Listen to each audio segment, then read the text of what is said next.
Good afternoon, ladies and gentlemen. It is Thursday, January the 27th, 2022. It's another Technical Alpha podcast. Hope you're having a good one out there. We're got another great show lined up for you today in the adventures of Jeff on a hot mic in the middle of the sound in the soundtrack opening. Yeah. Caught that yawn mid Technical Alpha. It was a sneeze. It sounded like a yawn in my... I didn't have my headphones on yet. But I hope you guys are having a good one. Ready for another great show. I'm noticing a lot of... I don't suppose your better half has gotten back into painting Dragon Ball Z pictures. She has. She has. And she gets me to advertise them on my stream, so that's why they're back there. Jeff, it's over. I just leaked the entire podcast list for today. Everyone's gonna know the 6 things we had to talk about. Oh, no. What have you done, Adam? It's all over. Mr. Black, how's your week? How was my week? It was another week, you know? Just been chilling, vibing, playing a bit of piano. Got a little piano there beside me. I don't think you can... Oh, you can see the bench maybe on the camera. But did you play? Were you sitting there going... No, I'm not that good yet, but maybe eventually. Dude, that would be an amazing cover. Yeah. It's just another week, man. Well, that's good. Nothing crazy. Sometimes you just need weeks. You don't need everything to come at you fast. I did an eviction, my first eviction. So that happened. That sounds like a TLC show. Yeah, my first eviction. It wasn't actually that bad. Like the guy knew it was coming, right? So he was half prepared. Oh, okay. So I did that. The property is all ready to be rented. So after I only can stay here till 6 because I have to go do a showing, and I got to drive all the way the fuck out there. So I got to do that, and that's been pretty much it. That's been my week, man. It's been same old shit, different story. It was my birthday. How did I forget about that? That's true. It was my birthday. That's true. Just a couple of days after the podcast. Yeah. Yeah. So I had a birthday. I'm old. I'm 35. Which, is a little weird because how does 35 feel compared to 25? A lot more pain. Just general malaise throughout the body. It's all physical, man. Between 25 and 35. I mean, at 25 I was excited. 35 not so much, Not so much. Just knowing that I'm closer to 40 than not. That's a big number, 40. You know what I'm saying? It's true. 30 still feels young. It's I'm 32 or 30 or 31 or 33. 35, getting close to 40. I think that big 40 number is going to be and then you're gonna hit 40, bro. You're gonna be like, and then you're gonna hit 45. You're gonna say, you know what? We're still gonna be doing this podcast. We're 45 years old. 45. Damn. You better hope our Patreon is popping. We're still in the podcast 10 years from now. I'm closer to 50 now. 40 felt so young. Now we're going on to 50. Yeah. Well. Patreon.com/LagTV. There's your plug. If you guys want to see us till we're fucking 45, because if this shit goes beyond, if this shit gets to a certain number, I'm walking away from this bitch. I'm telling you that right now. So your birthday, your piano, and that was the show. It's a pretty solid week. It's not even the piano I ordered. It's like the keyboard. Yeah, it's a nice one. It's good. It's nice. But it's not like the piano. There's all kinds of the shipping and stuff because the piano comes from Japan or some shit, and it's on a boat right now in the middle of fucking Pacific or some shit. I have no idea. Somewhere. And they said it could be a couple more months before we get it. I ordered it back in November, I think. Yeah, it was a while ago. Yeah. Yeah, and every month they're like, it's going to be longer and longer and longer. So I said, you know what? Fuck it. I'm gonna buy this piano, right? Spend a couple grand on a piano, and then I use it. And by the time the piano gets here, if I say, you know what, I'm not feeling the piano, then I can just cancel that, because they said, like, you know, this piano is going to sell in seconds, so like, you don't need to take it. So I was like, you know what, fuck it, I'll buy this, I'll play this, I'll see how, if I'm still feeling it, I'm still playing, then fuck it, I'll buy the nice piano. It's like really advanced layaway. That's pretty much what it is. And you know, if I get the other one, then I can take that one and I can go put it in, like, you know, Kai's playroom or something, right? Because he can play around with it. Yeah. There you go. That's my week. My week was more house shit. Shocking development there. Another week of no streaming as I just continue to wake up, take Em to work, go to the house, come back and sleep. So we've gotten it now. That's not going to change anytime soon. Even more so because we had the bathroom guys over for quotes. That was one of the things that happened this week. It was a quote week where we had folks coming over and giving us quotes on shit.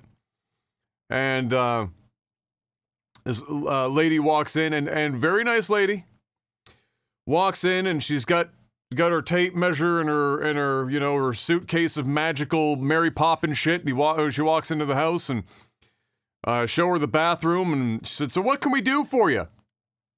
I said, "All right, well, look, this is not going to be a particularly complex job. We're not doing anything fancy in here. In fact, we're going to gut the entire bathroom ahead of time. You guys are not going to have to do any gutting. It's going to be all removed and thrown out, so you don't have any disposal fees or having to spend labor on that shit, because we can do that from that much. We can gut everything, take it out. All that you are going to have to do," and follow me on this one, because you've done more than a few of these at this point. All that you're going to have to do is take a relatively inexpensive tub and shower surround. Both acrylic, nothing fancy. Doesn't have to be expensive. You know, just find some shit that's not going to fall apart in the next 3 to 6 months.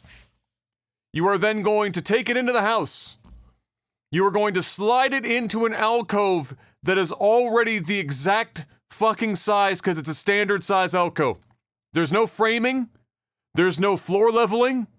There's no waterproofing, because we're not doing a shower base. It is literally slide a motherfucking acrylic tub in and put direct to stud acrylic wall up and walk the fuck away. Maybe some caulking, little caulk in the seams, if you know what I'm saying, and walk away and get paid to do it. She said, "Great, let me just take some measurements and run some numbers." She gets the tape measure out. Fucking taking measurements and shit and whatever. I was like, this was taking a long time for fucking bathtub and shower surround, but whatever. Takes her measurements. She goes, "All right, so here's the deal. You got a couple options." Because I told her, I said, I want the cheapest option's going to be okay. If we can reglaze this tub, because it's a steel tub. I was like, I'll reglaze the motherfucker. I don't necessarily need a new tub. We reglaze this thing. She said, "All right, reglaze. It's going to cost you this much." I can't remember what it was off the top of my head if we did the reglaze with the shower surround. And then she said, then there's the next step. The next step is a brand new tub and surround. Said, "All right, great. What's that going to cost us?" She took her calculator out. She started doing numbers. She pressed equals. She looked up at me and she said, $4,500 before tax. What the fuck? To put in a tub? The audacity! Man, I would have told this fucking chick. The audacity! To come in, and she tried to make it sound good, right? Like, oh, well, you know, you're gonna have it's gonna be a soaker tub, and it's gonna be acrylic, and everything's gonna be good. It's gonna last a long time. So when you rent it, you know, because they're not gonna respect your shit. So you know, you gotta get something that's gonna last a long time. So and you can sell it as a selling point on the thing. So it'll be really nice and everything, and it's done by professionals, so you can tell them, you know, it's not gonna leak. It's gonna be great and everything. And I said, "Oh, yeah. And I just sit there nodding and saying yes. In the back of my mind, I'm saying, get the fuck out of my house now. Yeah. You can leave. Yeah, you're not going to scamaz me. I went online, because she handed me her brochure. And I looked through. this brochure, and I found the tub and the surround that she was going to give us. And I went online and I found a damn near identical one from the same manufacturer. The only difference was that this one didn't have like the, you know how some tubs have the kind of recessed rim so that you could put a board across so that you can like play will I electrocute myself or not by having like shit on top of it. You know what I mean? Like you can put like a little, when you're in the tub like bathing. Yeah. Only difference was that wasn't there. Same width, same height, same everything. I looked up the surround. Couldn't find the identical one, but I found one that was plenty good for us. And it was taller. It was a 74-inch, so it's damn near to the ceiling. The combined total is $1,000 in tax. Yep. That sounds about right. They right. were looking for damn near $3,500 in labor to slide a tub into the alcove and put in and caulk it. 2 panels and put caulking for $3,500. Dad looked at me and said, "You know what, son? It's time to learn how to put a tub in." I said, "Great. Yeah. You're gonna do that." Yeah. So that was my week. That was when Dad looked at me and he said, "You know what? Let's just stop calling people. We're just gonna do everything except for the windows." And I said, "All right, sounds good. Sounds good." Dad and I even did the windows, man. I didn't give a fuck. I just didn't do the ones that we had to use scaffolding, like super high, because I'm like, nah, fuck all that. The only reason we can't is because a lot of them are like non-standard, so we can't just go out and buy. We can't go out and buy windows, so we have to like they're being made up. So at that point, it was like, fuck it, just put the fucking window in. So anyway, yeah. So we're doing everything but the windows now because I was actually insulted. Because she already knew walking in the house. She sees this gutted house. It's just me and my old man. She has to know in her mind that we're not completely. Yeah, but she's trying to hustle you, man. She's trying to hustle you. This is welcome to the trades. It's a hustle. They'll bend you over and fuck you dry if you let them. You know what? Another quote this week is another good one. A much shorter story. It was just for a door, rear exit, and it's just a regular masonite, door with a half moon. We're talking literally the cheapest door that you can buy in any hardware store. So we're paying them to replace the door that we had. So take the old door out, put the new door in. They combined the labor and the cost of the door. They wanted $1,330 before tax. Once again, Dad and I just put in the new doors. Took us about an hour and a half. Dad was like, one second, let me Google that for you. $650 door. They want $700 plus in labor. Nah, that ain't it. That ain't it. To put a door in. Nah, bruh. So anyway, that was how our week went. $1,300 for a door if it's your front door and there's a lot of glass and shit. That's normal. But like for a back door, it's got a half moon. Like it's nothing. It's like the most basic door. It's usually not even like the same gauge of steel on the fucking like it's a basic door. It's a basic door. And for any professional with all their tools and they got 2 guys, it would take them like maybe an hour and a half to put a different door in, unless they had to do some crazy fucking jams and shit. If that. Yeah, so because it's like, most doors, you literally, you take them, you can, depending on what you're doing, sometimes you can literally just leave the frame in and just take the door off and put a door on. If you need to replace the whole frame, you're looking at like an hour and a half. And the doors you buy come with the frames. You just got to take them out and then shiv your way in, put it in there. And it's really how many shims are we putting in today? Yeah. So it was like $300 an hour in labor. Yeah, or $500 shims. One of the two. I know wood's expensive. They're the best shims we can find. They're made of teak. Yeah. Nuts. They're made of teak. So anyway, that was our whole week. So anyway, we've made a lot of progress this week. Smitty came over. We started to do electric shit and whatnot. We're mapping that out. We got the radon pump going in tomorrow. And by the end of the weekend, we're going to have the dumpster there. And then after the dumpster's in and we throw all the shit away, we turn that corner where you're going from demo over into building the shit back up again. And so that's where we're at with the house. So that was the entire week.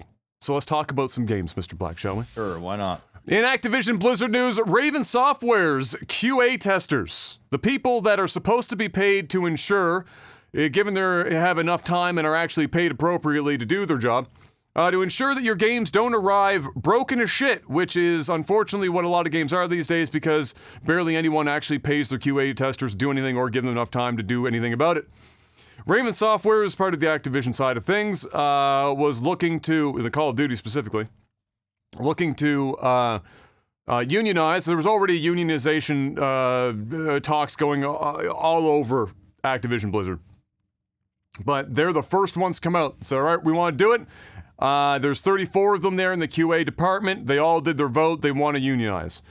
They put that in through to old Bobby Boy, and Bobby Boy said, I'm still here, suck my chode. If you're going to unionize, the entirety of Raven's studio needs to come together and vote, and not just the QA team. Specifically, go try again. And so I'm sure they will try and make that happen and come back, and I'm pretty sure the response is going to be suck my chode. Because it's Bobby Kotick, and he's not a million years going to let them fucking unionize. There's no way in hell. But they're fighting the good fight. They're trying to make it happen. And all the best out there to everyone that's trying to unionize in the gaming industry in general, because holy shit do they need unions. Fuck me. It's crazy. It was hinted at by Phil Spencer. This is tangentially related. It was hinted at by Phil Spencer and seemingly later confirmed this week that Call of Duty will continue to be on PlayStation for at least the next 3 titles, which sounds like a long time. But then you have to remember it's Call of Duty. So we're not talking about like a 5-year span here. We're talking about the end of the calendar year 2023. Yeah, 2 years. So you've got the next one that's coming up, plus Warzone 2, plus the one after that is what you're looking at. Warzone 2 is a thing apparently. They're just going straight for a sequel. They're not going to try to continuously add on to this base game. I don't know if that means it's a complete rewrite, which it desperately needs because it's spaghetti coded to fuck, but all the same, Warzone 2 is part of that, and then the third, and then it's, at that point, then it's anyone's game.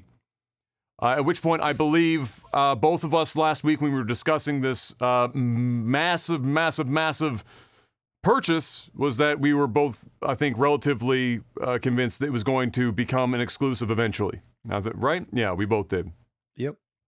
And I would expect that to be the case. Or at the very least, timed. It's free. No, I think at the very least it'll be free on Game Pass, but it'll cost money on other consoles. Right. Yeah. Any way to incentivize getting it on the Xbox and PC platform for anywhere that's through Game Pass. Listen, man, you don't spend $70 billion and then take your biggest selling game and. In fact, normally you don't even spend the $70 billion at all. Yeah. Let alone trying to recoup it. So it's It's inevitable. coming. It's coming. Yeah. And so like when I read the next 3 Call of Duty titles, I was like, wow, damn, that's a commitment. And then I realized that that's really only like the next fucking like 9 months. Yeah. That's the show. Call of Duty is coming out next week, and then another one in 3 months, and then there'll be one probably by Christmas. So yes, exactly. What else do we have? Oh, in Blizzard specific news, they announced their first wholly new intellectual property in a hot minute, and it's a survival game. Did you see this on your social media here the other day, Mr. Black? I did not. So the Blizzard account put it out. A bunch of people were obviously talking about it because anytime Blizzard, now whether it's new Blizzard or old Blizzard, if they announce a new IP, then that perks up people's attention. Especially since this is a survival game. This is pretty far outside of their wheelhouse, to say the least. And I'm interested in what your thoughts are on Blizzard, even though it's New Age Blizzard, tackling the more, what I've got in my notes here written in as the often permanent beta genre that is survival. Because there are like only a handful of survival games that ever actually leave the we're in beta phase. Are we talking about this like, one where you're like the bad guy and you're gonna go and kill the players? No, like survival, like Minecraft, or like an open world, like a proper survival game is what they're marketing this as. I thought you meant like one of the, that dead game Yeah, like DayZ, I guess might be it. Day by Deadlight or something. Oh, like that, Dead by Daylight. No, I don't think. Yeah. No, they're not doing. That's a different genre. I can't remember the name of that genre. I know what you're talking about, but no, that's not it. No, this is this is a survival. Oh, okay. Survival game. Yeah. Okay. So kind of like Minecraft or DayZ and that kind of and stuff. That kind of deal. Yeah, Really, and it looks like DayZ? obviously it's fantasy because it's Blizzard. They're not going like the super. It doesn't look like they're doing anything high tech. It's very fantasy. And so I guess look at it as being DayZ. Probably, if I had to guess, Blizzard is going to lean harder into the PvE. You might have the option for PvP, but it's probably going to be closer to a come together with your friends against the elements type stuff. More than just going into the PvP side of things, but you never know. But how do you think? Because there's not been a lot of major studios. The survival genre has been more or less an indie thing, right? That pops up on Steam once every 3 months with a new fucking survival game. And everyone gets hype about it, and it has like its shine for 3 weeks, and then it goes off, and then it has its hardcore, and then that's like the show, and it's in beta forever. So how do you feel about Blizzard trying to tackle that? And do you think they'll solve the permanent beta survival problem? Well, geez. I mean, at this point, it's going to be a Microsoft game. So yeah, it's still going to be Blizzard, but like, how many people are they going to fire? How many new people are they going to bring in? How are they going to oversee it? Like this. Well, what if they go as hands off as they did with Minecraft? Because they almost did nothing. Like they bought Minecraft and they just said, "Hey guys, you're doing pretty fucking awesome. So, other than merchandise deals and shit, which we'll net for you, you do your thing." Yeah, I mean, well, if Bobby's leaving, right at the end of this year, whenever this deal finishes, somebody's going to be in charge, right? So there's going to be some kind of new leadership. I mean, I'm for it. Sure. I mean, I like survival games. As much as I want to hate on Blizzard because it's easy, they do make competent games. I mean, pretty much every game Blizzard's ever made has been a very competent game. Do they have that magic anymore? Not for me. Personally, but I'm a jaded old ass gamer that played a lot of Blizzard. Pretty much my entire gaming career was Blizzard. And I'm not just talking about my professional career. I mean, the last few years it hasn't been, but for the majority it was. But I'm talking about my gaming as a person since I was in my teens. Early teens, like 13, 14 years old, I've been on that Blizzard dick. And the majority of my gaming has been done through them. I don't get that magic anymore with Blizzard games. I had a little spark of it when Overwatch first came out. I was like, ooh, this is different. I think everyone had a spark of it. For like the first year of Overwatch, like as much as it's turned into a gong show, the first year was It was great. It definitely hit hard. It was different, right? It was like it was unique. I thought HOTS, the Heroes of the Storm, pretty much fell on its face since day one. Although the game was competent, it didn't have that magic. It still has a pretty it found a pocket of people. Like it's still actively played, but it's not like it didn't blow up like every other Blizzard game did, right? Like it wasn't. Man. Yeah. Heroes of the Storm is Heroes of the Storm is dead. But I'm rooting for Blizzard, man. I'm rooting that they can turn this around, that they can get back to what they do best, and that's create awesome games. I think they can do it. If you're asking me if I think they can do it, I know they can do it. It's just, will they do it? That's the other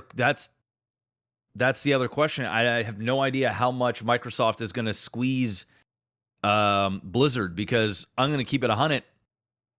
Microsoft is nowhere near the developer as Blizzard. Ain't even close. It's not even. Microsoft's a publisher. They're not a developer. Okay, publisher. But because they just buy all the developers and then just say, "Hey, you're pretty good at games. That's Make true. some." That's true. But even all of the games that they have, I don't think there's many games that they have that can rival the quality. They have some, but which is probably why they're not going to tell Blizzard what to do like they did with Minecraft, right? Yeah, I hope they just put better people in place and just keep that flair. Let's not forget, guys. The vast majority of the big Blizzard heads are gone. This is probably why we don't have that same feel, because it's just a different machine. It's been Activisioned, and so it's just a completely different machine. I hope this survival game is good. I like me a survival game. Maybe they're trying to get the next Minecraft on their hands. Which, if there's a developer that can do it, that's AAA. Blizzard is it. But we'll see. And I just pray for the love of everything that's holy and sacred. Do not give us a survival game with the same regurgitated characters and stories that we already have. I do not want to see a Diablo survival game, a Heroes of the Storm survival game. It is totally new universe, they said. Better be fucking brand spanking new, because that shit is more used than a fucking Hotel 6 fucking bedroom. Like, it's why'd you have to do Hotel 6 dirty like that? Because they're garbage. It's a garbage place. So yeah, I'm in. Sure. Yeah, I think I honestly, if I had seen Microsoft buy Minecraft years ago and saw them get their hands in and start fucking with something that was obviously, clearly working, instead of doing what they did, which was just support where they did, maybe where Minecraft didn't already have the means. So things like managing the more macro level shit, your merchandise and creating a more stable version that wasn't just running off of Java so that it could be more easily pushed to more people. And now Minecraft is just this fucking juggernaut. Yeah, it's crazy. Right? And so I think if Microsoft applies, and I don't see any reason why they wouldn't, but if Microsoft applies a similar tactic to this purchase, we already know that inside Activision Blizzard, especially on the Activision side, there are different pockets of developers that were standalone that got brought into the Activision fold that all have their specialties that were forced to join the Call of Duty train in the last 2 to 3 years. And there's a ton of intellectual property there and more than enough people that if Microsoft wants to come in and just basically, you know what Activision Blizzard is right now? You know when you eventually get tired of trying to manage your cables when you put them away, the ones you're not using, and then the next time eventually you go to take them out and they're just a fucking spaghetti monster. And you hate that you have to put there's one cable, you found it. You need a USB fucking cable and it's there and it's mixed up with like 90 other, like, you got HDMI, you got VGA cables you haven't used since like 2001, but they're there anyway, and it's this fucking giant rat's nest. And you've got to, they're all usable, but you've got to spend the next 3 hours cursing it out while you're disassembling this mammoth fucking ball of mess. That's what Activision Blizzard is right now. It's a bunch of useful parts that has been shoved in a fucking junk drawer to serve a very specific purpose for the last 4, maybe 5 years, and it's gotten more and more ridiculous as they kept cramming people. When they put the guys that did Tony Hawk onto Call of Duty, I was like, this shit is fucking over. You've lost the fucking net if that's what you're doing, right? So they've got all that shit. Now they've got to go in. The team at Microsoft Games has to go in and say, how do we pull all this shit apart and make them all useful individually again? And if they just do that, and then just give them that macro level support like they did with Minecraft, I think this is going to be an enormous success. And in that, all that to say that even though Blizzard isn't the Blizzard that we had in 2005 or 2008 or 2010, there's still clearly an enormous wealth of talent at Blizzard. And they've been shackled. We've seen them publicly shackled. So what happens when you take the shackles off and you just say, hey guys, we know you're all good at making games. You've got this new IP. And Blizzard has a track record of taking genres that already existed and have been experimented with, picking out the good shit, polishing that shit up, and making their own version. That's how we get Overwatch. That's how we got, really, to a degree, that's how you got StarCraft and Warcraft, the RTSs back in the day. It's not like they invented the RTS genre, right? So, but they took it, honed it, added their fucking spice, and it became this legendary thing. So I think they've got that in them, and if Microsoft does just what they need to, this game is likely going to be, likely to have a really good chance at being something good. What I'm excited about is what are they going to do on top of the conventions of the genre? Because we already know, we've seen a myriad of different takes on survival games. We know what works, we know what doesn't work now. So they're going to have their core. What does Blizzard do to add their variety, their spice at the end to make it a Blizzard game? That's what I'm interested in, and I wish them all the best, because anytime a studio like Blizzard comes out and says we're doing a brand new thing, it's not the games that you know, it's not the characters you know, that's a scary thing to do, and there's a lot of risk involved, and I wish them all the best, especially on the back of this fucking shit show. Except for middle management, I have to believe, and the publishing arm of Activision Blizzard. So just the guys and girls that are in the trenches that are unlikely to get the boot when they lose like 20% of their workforce. I have to imagine the majority, and I've seen many of them pop up on social media to say this already, there's a breath out as this is happening. Because they know at the very least that many of them not going to be forced to make Call of Duty for the next fucking 20 years of their career.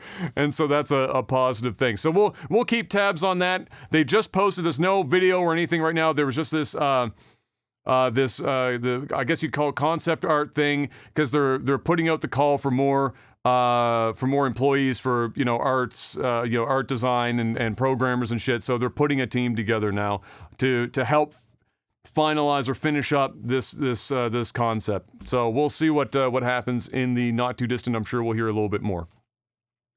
Xbox Game Pass numbers for Halo Infinite and Forza Horizon 5 rolled through this week, showing that for Halo Infinite to this point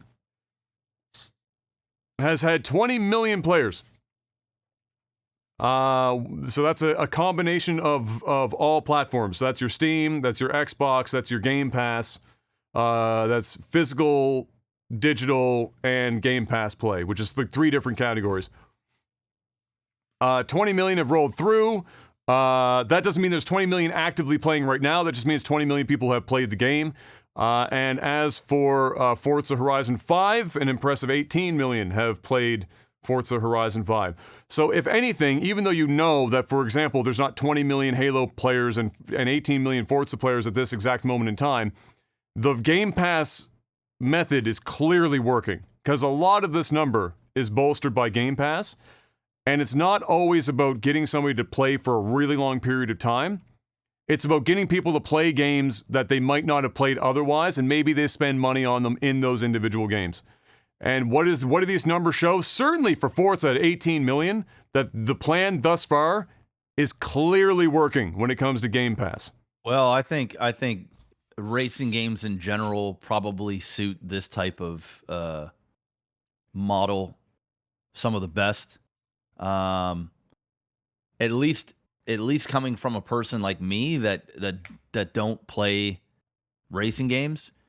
If I had Game Pass, I'd probably throw on Forza, just jump in a couple of races, see what it's all about, instead of going out and spending $100 on a game.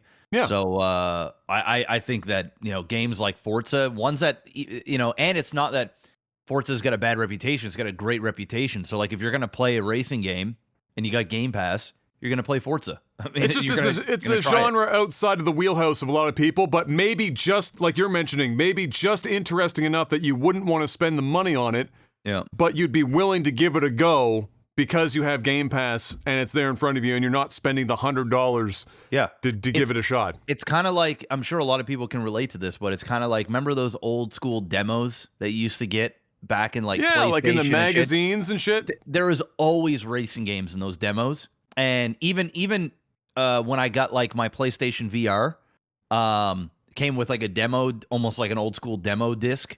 And there's racing. And so like you always just go to racing. Like it's just one of those things that you can just pick up. You don't have to commit to it. There's no like, I'm sure there's a story mode and stuff, but like it's not your regular type of adventure game. You can throw it on, have a couple of races, turn it off, or keep it going.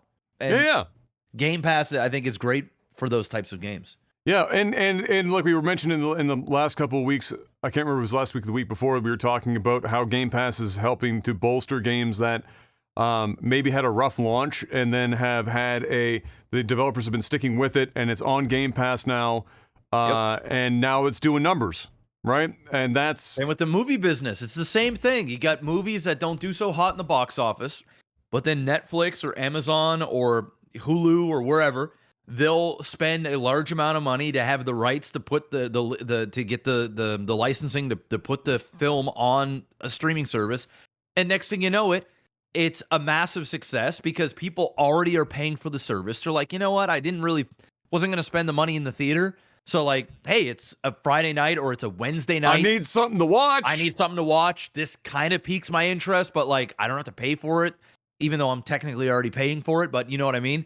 I'm just going to throw it in and check it out. And that's how a lot of lesser successful movies in the theater get greenlit for sequels, is because it becomes sort of a cult hit where it's like people didn't realize they loved it until they watched it, and they never gave it an honest chance because you've got Spider-Man No Way From Home, you've got fucking, Marvel, this, that, and the other thing, and you got Scream. These massive $500 million fucking blockbusters, right? And if you gotta choose between like watching a smaller film or maybe one that's got a little bit of buzz or watching the one that everybody's watching, probably gonna pick the one that everybody's talking about and the one that you really want to see over the other. But you can't afford to do both. It's kind of like you can't afford to spend $100 on every fucking video game you got, which once again is why Game Pass is the GOAT right now. And it's only going to get better, is because wait till another year or 2 years from now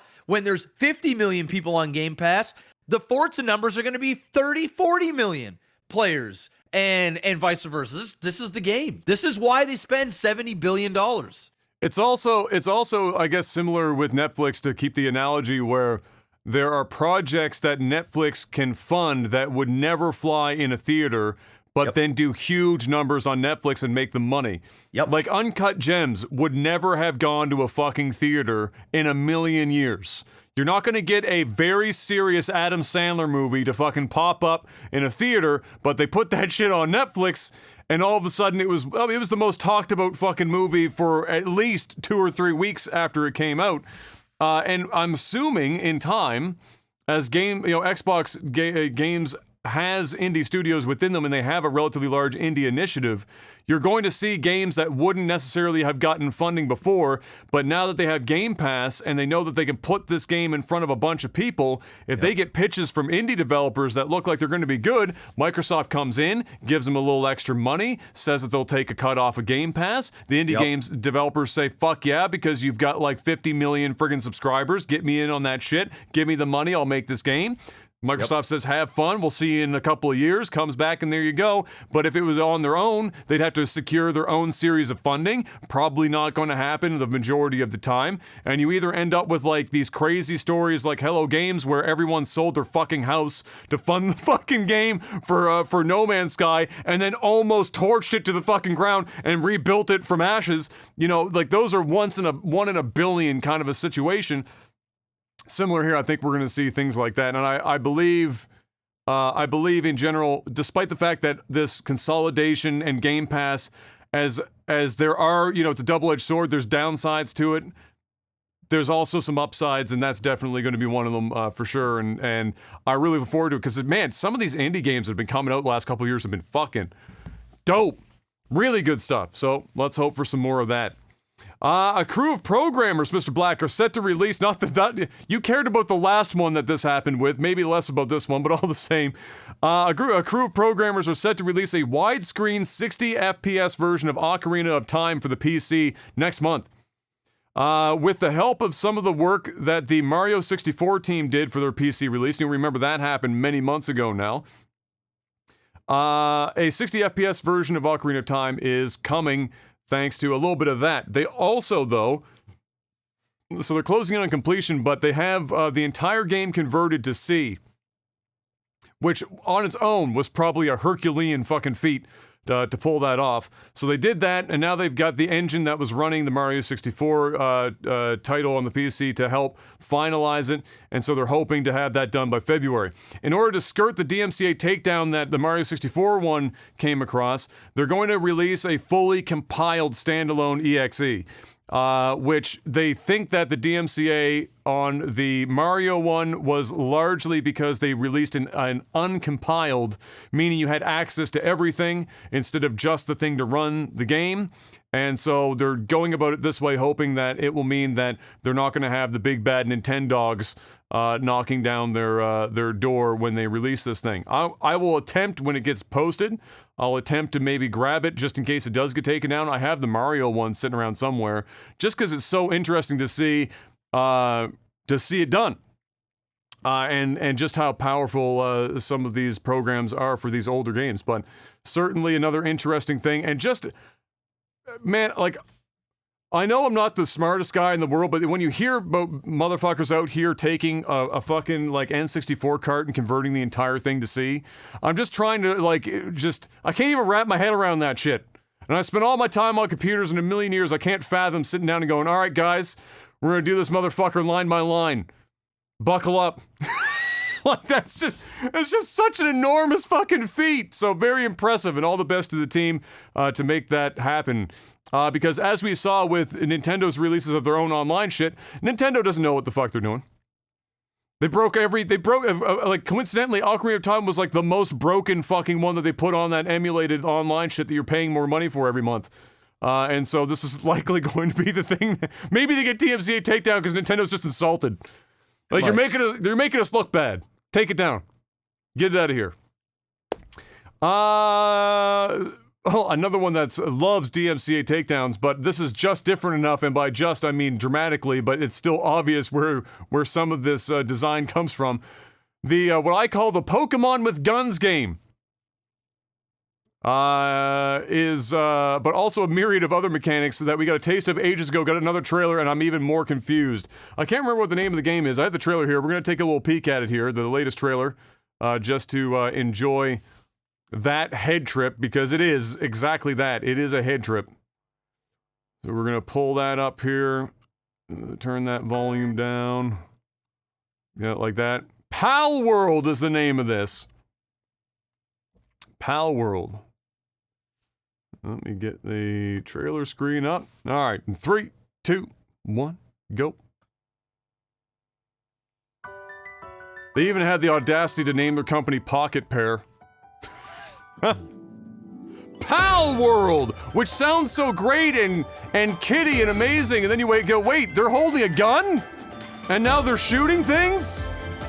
And he's sliding like it's Apex? But also they're farming them and catching them like Pokemon and farming and low-key enslaving these Pokemon would-be characters to do work. And now they're breeding them? That's definitely not Xerneas, by the way. That's a totally different design.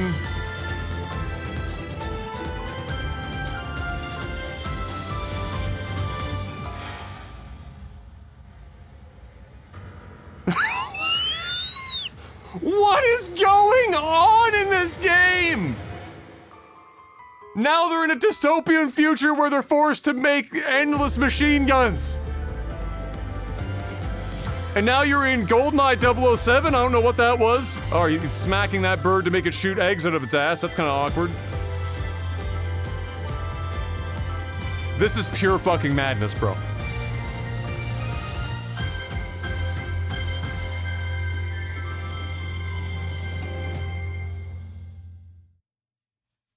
PalWorld. I'm confused, but damn it, I would be lying to you, Bro. if I said I wasn't a little intrigued. Bro, I fucks with all of this. Bro, this looks like a better it looks like a better version of every game you just announced. All right? In one game. In one game. Bro, I'm not gonna lie to you.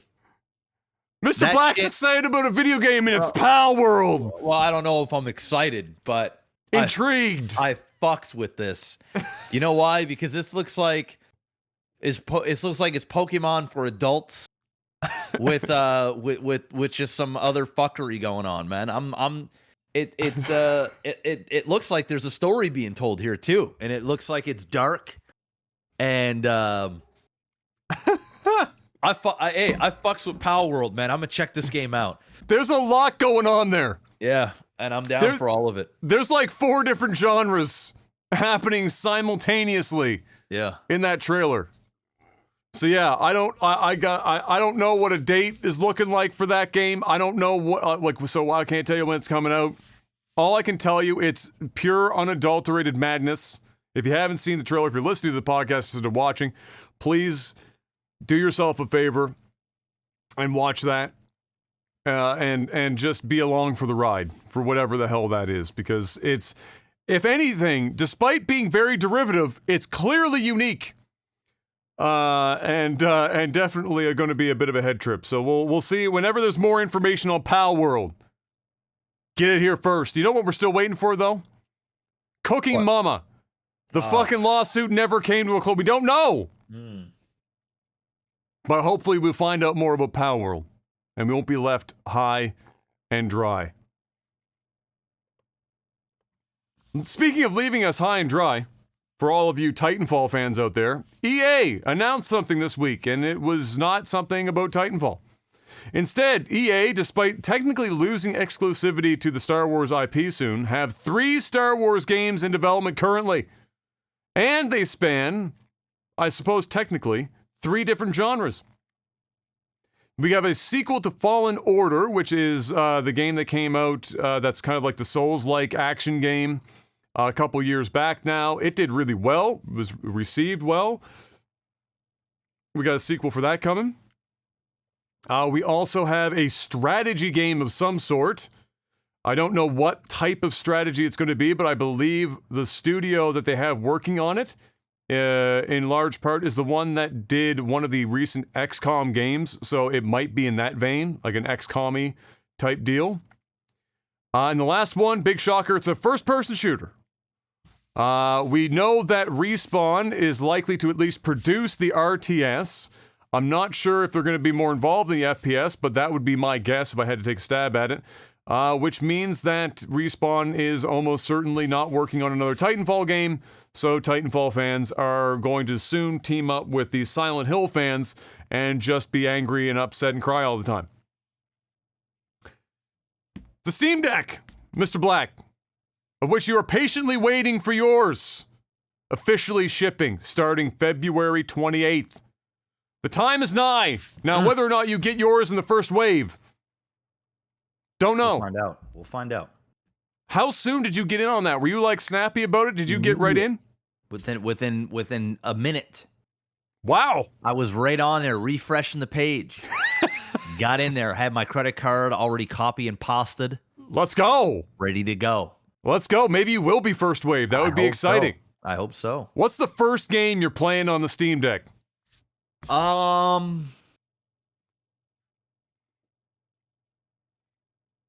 Oof, good question.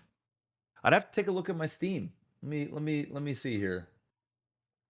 Pretend here for a second that I'm inside, hooking this up. You know what? Alan Wake. Oh, good choice. I'm playing Alan Wake. There you go. Ready for the next one because it's been. When did I play this last? I played this last June 3rd, 2012. 10 years ago. That's a long time. I'm ready. Question for you, though. If it comes to Steam, are you playing PalWorld on your Steam Deck? Of course I am. I'm letting Kai play, too. Gonna teach Kai how to enslave animals to make machine guns? Is that the end goal? That's it. Getting him ready, getting him industrious early in life. Get him running his own business with slave labor, just like the real world. I got the high end one. Yeah, you went balls deep. I went balls deep. I think I don't even remember how much it was. It's like maybe $600 or $700. If you're gonna be an early adopter, you gotta go all in. Man, fuck it. You can't go in an early adoption and be like, oh, I'm just gonna get like the low base model, because that one's the most likely to be just fuck on you. I think. Gotta go high end. Where did I leave off there? Last one. Just in time for nobody being able to buy a graphics card, Mr. Black, Crysis 4 was announced this week for some time in the future. I don't know how long it's going to take, probably a while, but they're making a Crysis 4. I think it's in Unreal Engine, but I don't know, because Crytek used their own engine for years and years and years and years. I don't know if they're doing their own again, or if they have their own, one of their own. If they were smart, they'd just use Unreal Engine 5, if I'm going to be completely fucking honest, but you never know. All the same, Crysis 4, start building your computer now, because by the time you are actually able to buy all of the parts that will be able to play it, the game will arrive. Get started. Mr. Black. Yeah. It's time to sell out. Leg TV, patreon.com/Leg TV. Head on over there. Keep this podcast going. Adam wants to go till he's 45. I'm not sure we're going to make it that long. But hey, we've come this far. Why not? In order for it to happen, I need to get paid, though. So you need to head on over to patreon.com/Leg TV. Don't get it twisted. I like Adam's company. I enjoy the podcast. But I'm here to get paid. And if I'm not getting paid, well, we're not getting a podcast. I'm just going to keep it 100. So patreon.com/Leg TV. And we thank you guys, because y'all are keeping it. You're still keeping it going. So keeping it alive. We show you by showing up every single Thursday, just about. We missed a couple when I bought a house. Yes. You may miss out on like 3 of them a year. All right. But hey, we're pretty damn consistent. So head on over there. If you want to keep the show going, you know how to do it. If you don't want to throw money at the screen, that's okay. The other way we can keep this podcast going is by you showing the sponsors some love. And we only got one sponsor right now, but I'm going to work on getting us another one soon. And it is NordVPN. Head on over there, nordvpn.com. Go and use the promo code OTT. Get a massive discount plus a bonus month for free when you get a 2-year subscription or more. That's right. Big discount, bonus month. You support the stream, you support the sponsor, and you stay safe and anonymous when you're on the internet. You can watch different regions of Netflix. You can play different regions of games. And by the way, guys, Microsoft Game Pass, all these other streaming services that are coming, it will be just like Netflix in the future. Which means you will get region blocked depending on the licensing that they get for specific titles. So in Canada, you might not be able to play said game, but in the US you can. You know how you fix that? With NordVPN. The click of a button, you can mask your IP so that suddenly you're visiting the United States of America and you can play whatever it is that you want. That's right. That's what a VPN can do. And when you have up to 6 simultaneous devices on one account, the whole family can play their Xbox Game Pass in any different country they want and play it all in the click of a button. So head on over there, nordvpn.com/OTT. Use the promo code OTT and support the podcast. Do it! Do it now! Now it's time for movies and TV. Dwayne "The Rock that rolls up on every movie set" Johnson is apparently developing a new video game movie, Mr. Black, based on a game. You like that one? You wrote that joke in there. I did. I wrote that joke in. Something else, man. Is apparently developing a new video game movie based on a game he said he's played for years. And he said it's one of the most badass video games ever. So is he Kratos? Is he a Call of Duty character? Is he playing the Polynesian Duke Nukem? What are we getting? Okay. Just for funzy, I'm gonna pick 5 franchises. 5 franchises. Don't give him ideas. That I think he might be doing. All right. He said badass. Yes. He's played it for years, and I'm trying to think what games The Rock would play for years. For one, I don't actually think The Rock is playing any video games. No, he's playing exactly 0. Yeah, he's just saying he is, because, you know. Marketing. But if I had to guess, my first number 1 pick is God of War. So that's number 1. And I would rather have Jason Momoa play that character instead of The Rock, but sure. I can see that. So that's number 1. Number 2, Call of Duty. Mm-hmm. The reason why... Oh, I guess I'll go through the other ones. Number 3, Grand Theft Auto. All right. Number 4, Skyrim.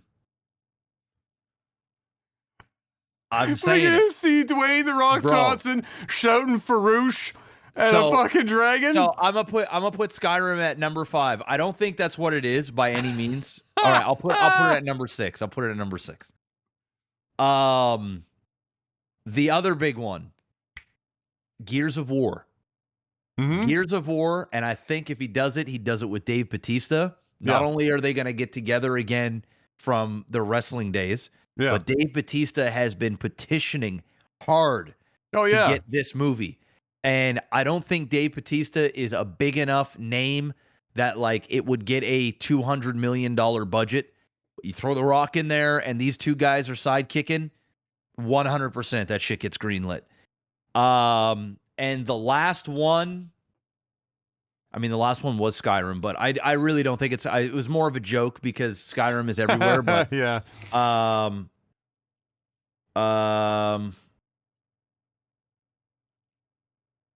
think I really actually can't think of anything else that I think would be that I think would be good. I think one of them. Yeah, if I had to guess, I think it's God of War or Gears of War. Could be Grand Theft Auto, man.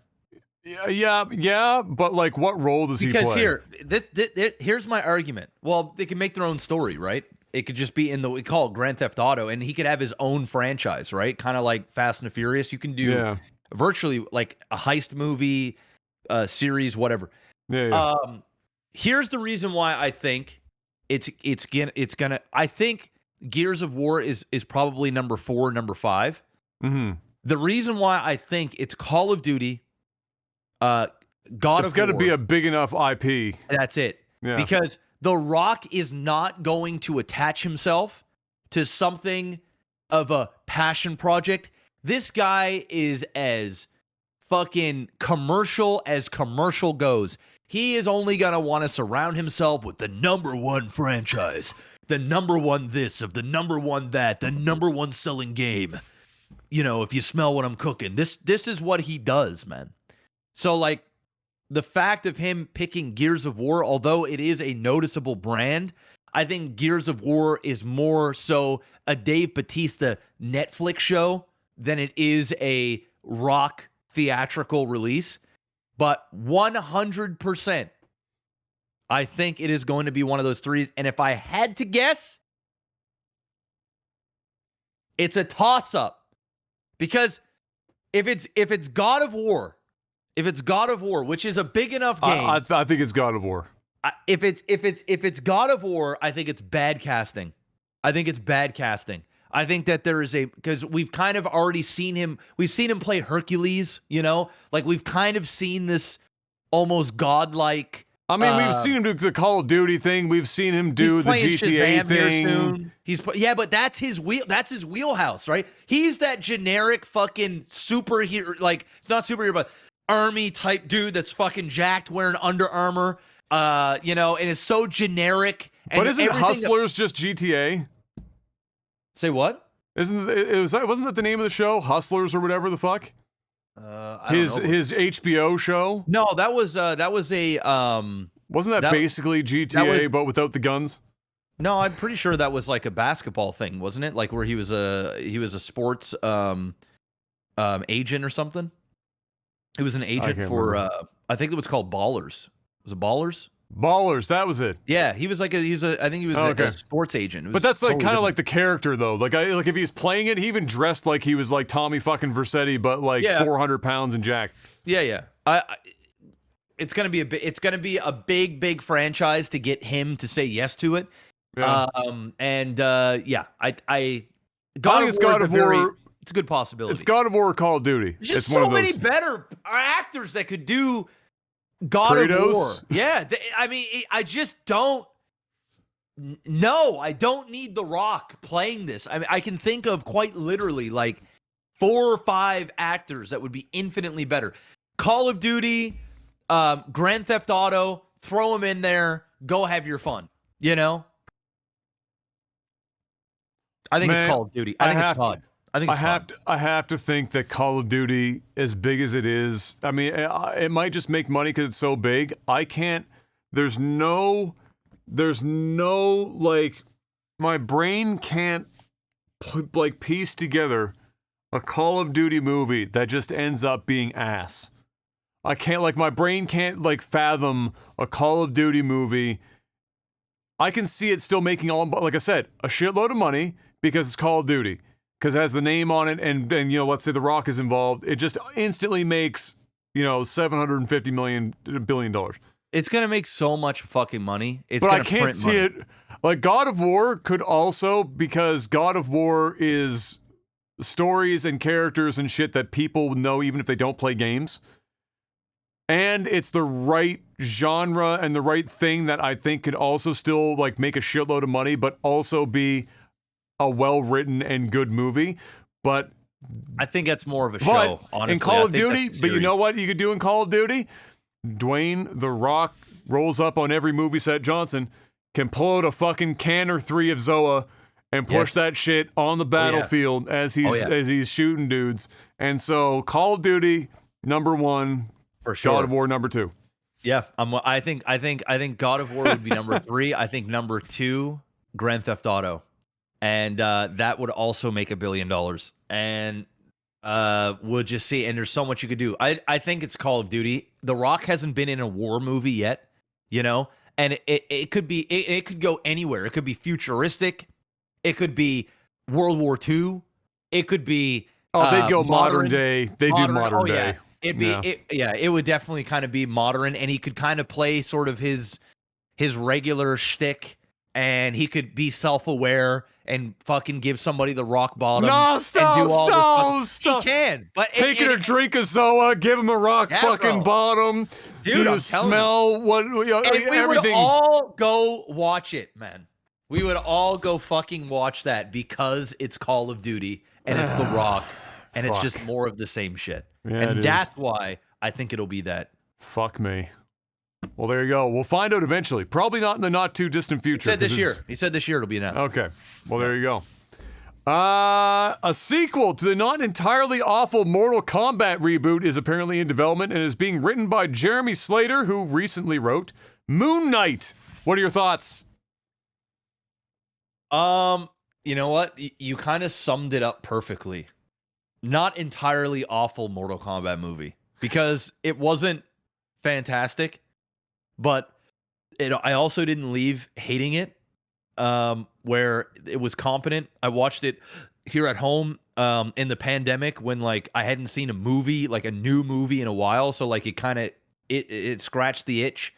Some really cool fight scenes, some cheesy ass ones too. I think they got the tone of Mortal Kombat damn near perfect, but the movie itself was kind of meh. Sure, I haven't seen Moon Knight. Neither has anybody else yet, so we don't know. But sure, if you can get a better writer, because I think that's where Mortal Kombat fell flat, is the writing. It was campy, and like I get it, it's Mortal Kombat, but like, can we get a Mortal Kombat that's not super cheesy, but like not overly serious, like serious, but not. It's not like the source material is so outlandish that it's like that it's impossible to write it as if people are supposed to take it relatively seriously. I mean, it's not that out of the way that you'd have to go about it, but that's how they kept doing it. And yeah, like you said, it's campy. Yeah. And I guess they felt that they had to be at least a little bit campy to get this across. I agree. Writing. The acting was only passable by about 50 to 60% of the cast, and the other 50 to 40% or 40 to 50%. It wasn't that they weren't trying, and it wasn't that the writing was already kind of making it even harder for them, but it was just kind of, it was a lot of falling flat. However, I would like to see this because I want to see them have one more swing at the ball. Because if it did well enough that they're getting a sequel, then maybe very well. So they're gonna get a bigger budget. Yep. Probably some better writers. Yep. Theoretically.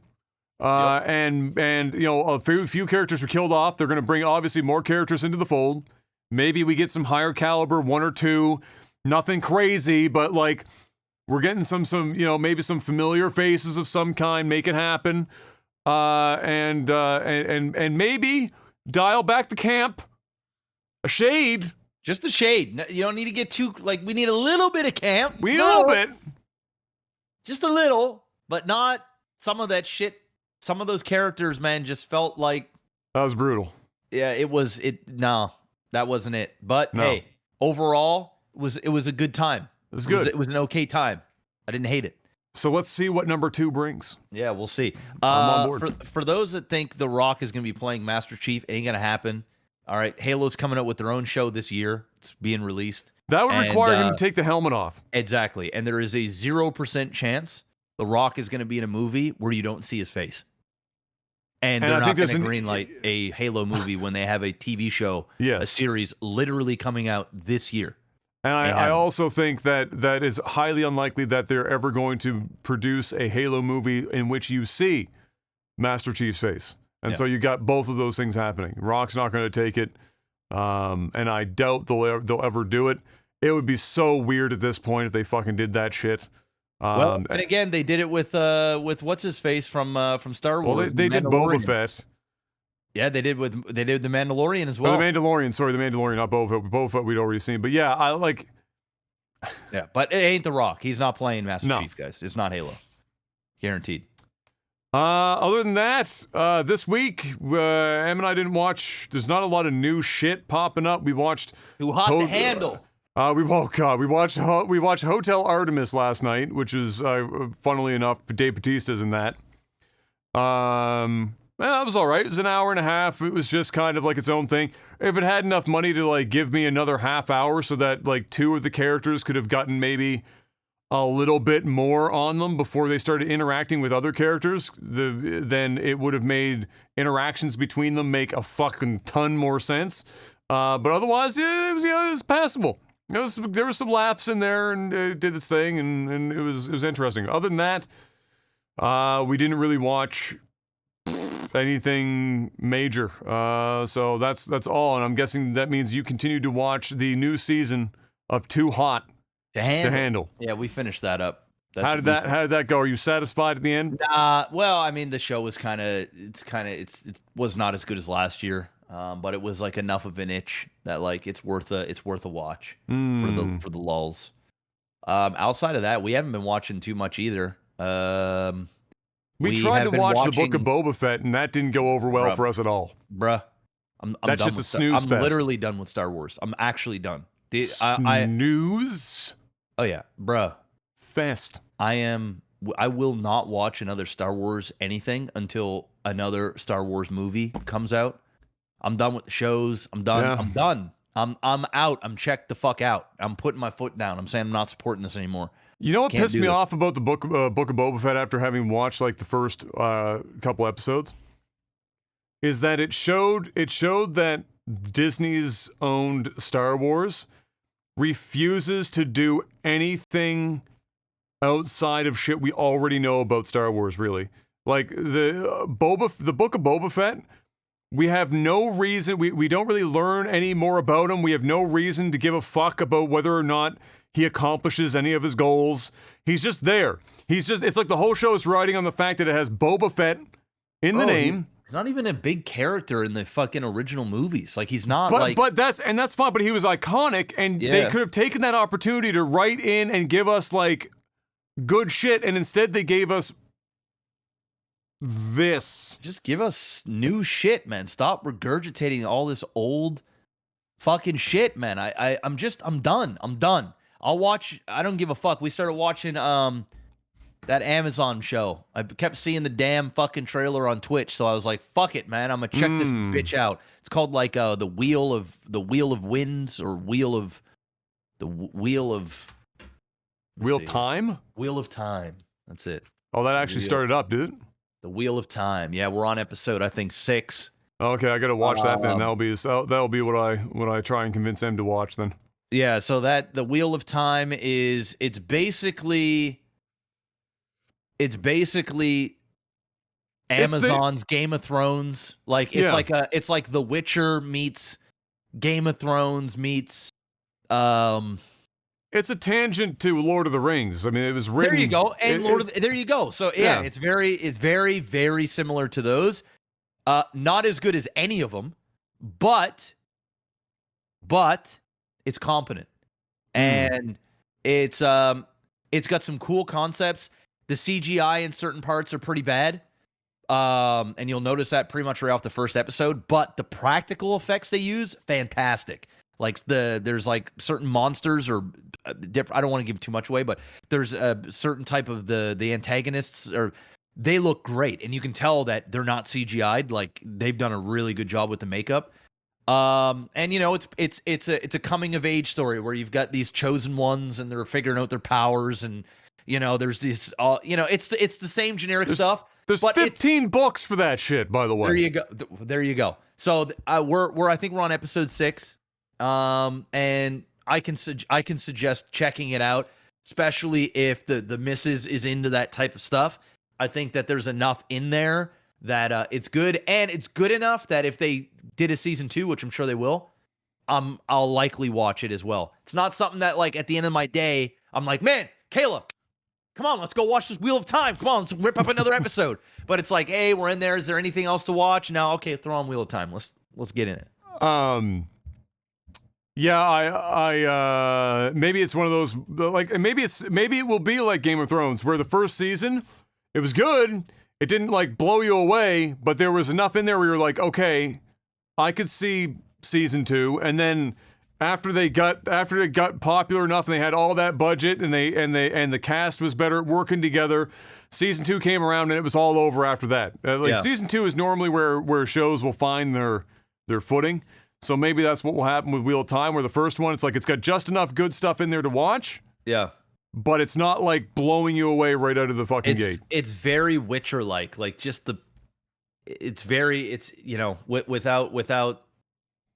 sort of the... I actually liked The Witcher's dialogue quite a bit. I thought there was a lot of talking in The Witcher this season, like a lot. And I found myself really enjoying the scenes. And the dialogue and the story.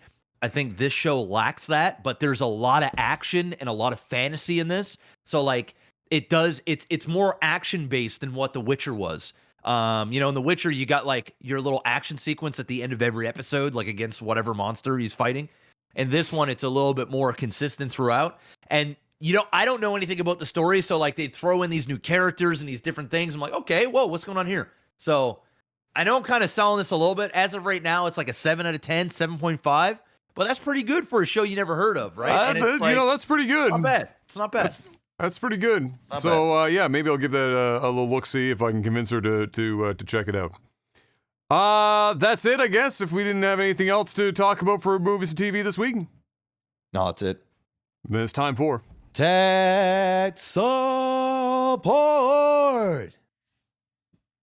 Patreon.com/LagTV. It's the place to go if you want to help financially support this podcast and keep the wheels on long enough to make it for another little while yet. And we'll keep showing up as long as you do. For $10 or more a month, you get a couple of perks. Chiefly, you're able to currently ask us questions. Called tech support. Put a post up before the podcast. Ask away. We answer as many as we can in the time that we have. First question comes in from Henry. Asks, is it wrong to kick someone else's snow boogers, which sounds disgusting, but they're referring to the buildup of slush behind the tires of people's cars? Yes. I can literally say I've never, ever, ever had the urge to hit somebody else's snow boogers. I've never had the urge, but let me tell you why I'm going to say it is wrong. 2 reasons. 1, you can fuck up their car. Because if they're really properly frozen in there, and depending on how the wheel well is built and how that rear mud diffuser or flap is put in there, you can straight fuck the car up. So maybe don't do that. And 2, maybe they're the type of person where it's like popping fucking bubble wrap, where you go out and they kick the back of the car and they're liking that shit. Now you fuck that up for them. You fuck that up for them. Ruin their day, really. Like, I can tell you that in the back of my RAV, for example, in the rear tires, the way that the mud wells are built, they've got this weird gap at the top that allows the snow and ice to settle between the metal of the wheel well and the plastic of the mud flap. Or it's not really a flap, but you know what I mean.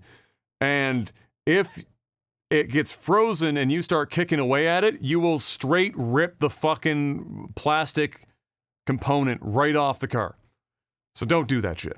Just let the owner do that. They know their way around their car. They know if they can boot that shit. Somebody else's vehicle, man. Like in general, I don't care if there is fucking bird shit on someone's car. Do not wipe it off. Leave their fucking car alone.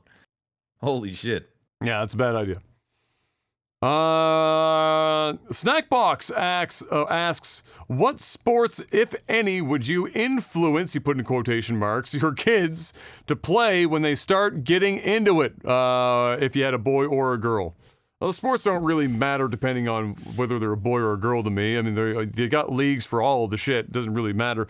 Like the idea, I'd probably take the similar route that my parents did, in which when I was, 5, 6, 7, they just enrolled me in a little bit of everything. Whether in the summer months there was a lot of softball and soccer, and then in the school year it was basketball. I was never one for hockey because I always outgrew the skates and I wasn't all that interested in it, and would have been way too expensive to fucking be buying me gear every like 3 months because I was growing too quick. So they put me in a bunch of different stuff that I even had like a cursive interest in. Like if I was like, oh, I might like to try that, just put me in there.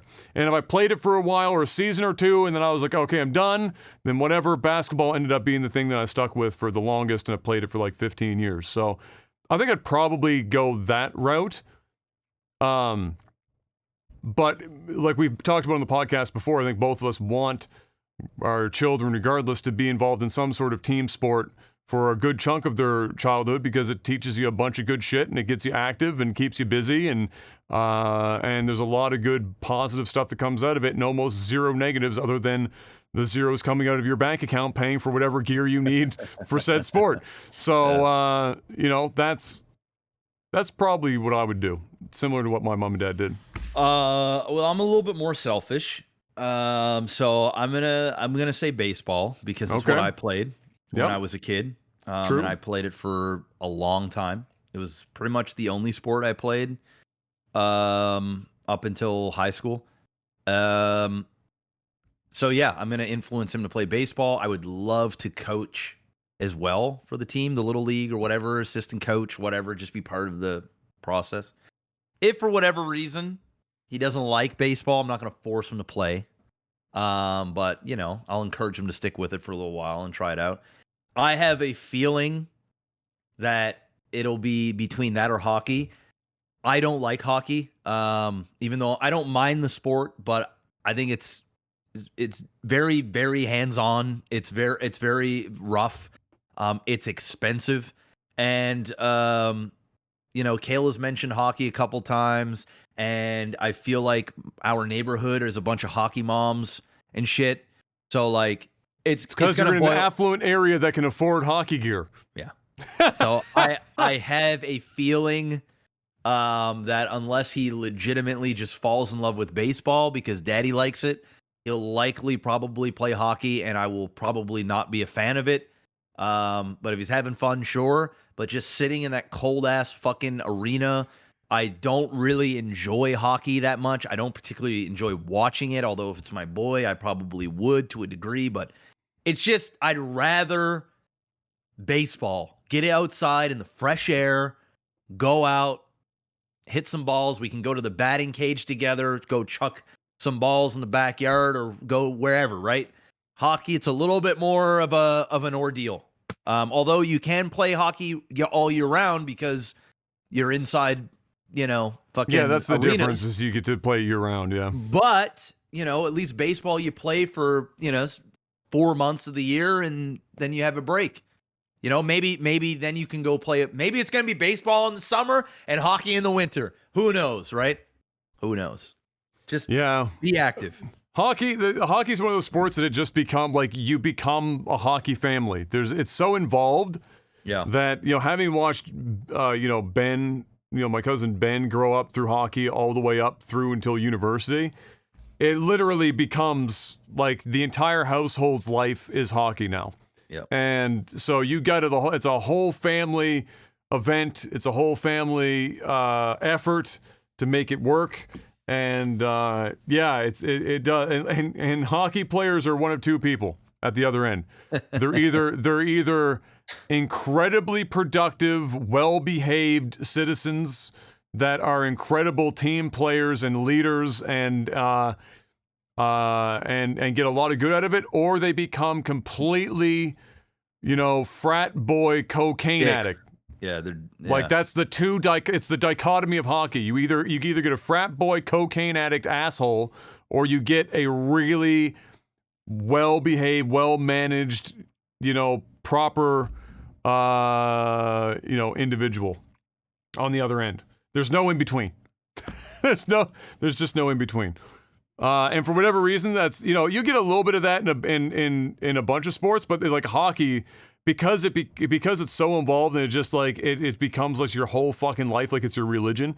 It's just I don't know, maybe that's why it just cranks it out like that. And on one of the two ends, we're Canadian, right? So like, there's a lot of heritage, man. This is our sport. It's the same thing with America and football. Technically, Canada invented basketball, so I guess I could also just it was a Canadian. He was living in the States at the time. It's an American game. Basketball is an American game. I mean, as much as we did create it. We did do the thing. Alexa, average time you sleep per night versus the average time you actually need to sleep, and what's the longest you ever gone without sleeping? Longest I've ever gone, probably about a day and a half. Like a 24-hour binge, and then probably another like passing out around noon or something. My average sleep, I would say solid sleep a night is like 4 hours, and then another hour and a half, 2 hours of like wake up, fall asleep, half asleep, like just very, like I would say deep sleep, like 4 hours a night, and then another 2 hours. So I usually get about 6 hours. On a high end, 7 hours of sleep, but like that's a rare. Last night I slept all 4 hours. So like, it was a rough night last night. There was an animal of some sort. It must have been a fucking bear or some shit, bro. But all we heard was like, boom. It was so loud that Kayla woke up. And I'm the type of guy that like, I wake up over anything. It's almost like, I just can't, like, I don't know what it is, but like I'm sleeper. I'm on edge when I'm sleeping, right? Like, so like if Kai got out of bed or something, I would hear it. If the dog got up and barked, I would hear it. Anything. If I heard any of the, whenever somebody like opens up a window or a door, the whole house like, beep, beep, beep, I'd wake up instantly, right? So this is a loud ass bang, and our window's open because I like being cold at night, and it came from the side of the house. I knew it was outside, so I pull up my phone, I check all the cameras on the outside, and I don't see anything, but the garbage bin is tipped over and shit, right? So I was like, okay, something Either a raccoon tried to get in there and the bin tipping over was like the big noise, or yeah, but it was a lot. Like we've heard the bin tip over before, and usually with the raccoons, I'll wake up before it tips because like I hear like a dum, dum, dum, dum, dum. Like the raccoons like because the bin is pretty much behind her bedroom against the house. And it's like like we can almost hear it. But this was like loud as fuck. And so anyway, when that happened, and I realized okay, it was just an animal. I was wired. I just couldn't go back to sleep. You know, when something jolts you like that, my adrenaline you get a was shot like, of adrenaline. Yeah, I was like, whoa! And then I sat there in bed on my phone for about 2.5 hours before I fell back asleep, like at 6:45. It was just a horrible night. It was fucking awful. Kayla, she's like, what was that? I'm like, I don't know. She's like, it was pretty loud. I'm like, yeah. And she's back out, and I'm like. You know, like I'm like, what the fuck? Breaking out like into cold sweat. I'm checking cameras. I'm looking at the living room camera inside the house. I'm figuring out what's going on. I'm checking Kai's monitor. I'm like, Kayla did he get out of bed? She didn't give a fuck, man. Yeah, she didn't give a fuck. Yeah, the average time I sleep per night is probably somewhere around 6 to 6.5 hours. I would say it's probably my average night. Occasionally that drops to 4 to 5. What was the second half of this versus the average time I need to sleep? It's not super far off. I'm weird, man. Like some nights I get 6.5 hours of sleep. I wake up and I am fucking juiced to the gills with energy. I'm good to go. Have you ever gotten up not getting like 8 hours of sleep or whatever the fuck? And feel so awake that you're almost concerned. I'll be getting up and I have to take him to work and it's super early in the morning and I'm so used to feeling like death that if I go and I'm up and I'm driving her to work and I feel like it's like 2:00 in the afternoon and I've been awake the whole day and I'm like wide awake. I get concerned. I'm like, man, this ain't fucking natural. This don't feel right. This don't feel right. I'm used to feeling like death warmed over. I think my sweet spot's probably between 7 and 7.5 hours. It just depends on like how good those 7.5 or 7 hours are. But most nights it's probably around 6.5 hours or so. Yeah. I would say, and that's normally not quite enough.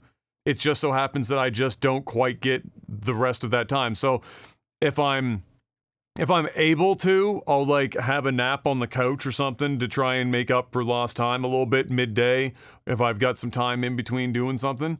Like a 45-minute kind of just conk out and then back to it. But yeah, usually 6.5 hours. I really need more like 7.5 hours. And it's fucking wild how like a half-hour difference is the difference between feeling like you could go the whole day and feeling like you didn't sleep at all.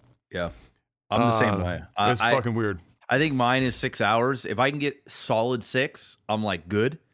Or I need to be in bed. If it's off and on, I literally need to be in bed for like 9 hours. So like, yeah, if it's broken. Like if it's a broken up shit, like I need, even if I'm awake from 7 a.m.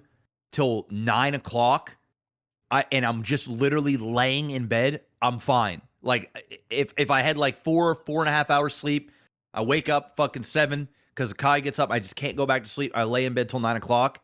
As long as I get up at 9, I'm okay. But if I were to try and get right up at that 7, bro, I'm fucked for the day. Done. Like I'm fucked. I'm fucked. And it's worse when I know I have a full days ahead of me. So like if I'm like shit, I get sleep anxiety, bro. I just like yes, that's literally what happens. You lay in bed and you're like, yeah, bro. I get salty. I just wake up angry because like I just didn't sleep well, and I'm like borderline pissed off and jealous of like the fact that like Kai slept and Kayla slept and I'm not, and I'm just like and then Kai comes busting in, Dad, good morning. Came for my hug and kiss, and I'm like, man, come here and give me this hug and kiss and get out, man, because like